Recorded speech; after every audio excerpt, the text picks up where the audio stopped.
ওহে বিশ্বাসীরা, নবীর কণ্ঠের চাইতে তোমাদের কণ্ঠকে উঁচু করো না, খবরদার।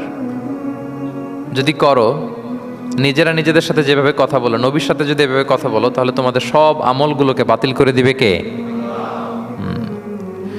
এ আয়াত নাজিলের একটা প্রেক্ষাপট আছে। বনু তামিম গোত্রের লিডার কে হবে এটা নিয়ে ডিসকাশন হচ্ছিল। তো আবু বকর রাদিয়াল্লাহু তাআলা আনহু বললেন, আমি চাই উনি হোক লিডার।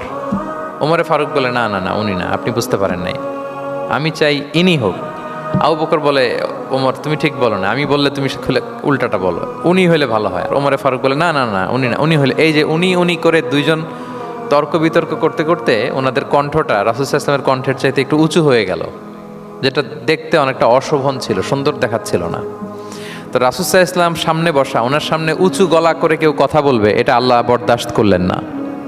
আরশের উপর থেকে আল্লাহ তাআলা আয়াত নাজিল করলেন, লা তারফাউ আসওয়াতাকুম ফাওকা সাওতিন নবী, খবরদার নবীর কণ্ঠের চাইতে যেন তোমাদের কণ্ঠ উঁচু হয়ে না যায়। যদি যায় তাহলে তোমাদের আমলগুলো বাতিল হয়ে যাবে। এবং নিজেরা নিজেদেরকে যেভাবে ডাকো সেভাবে ডেকো না।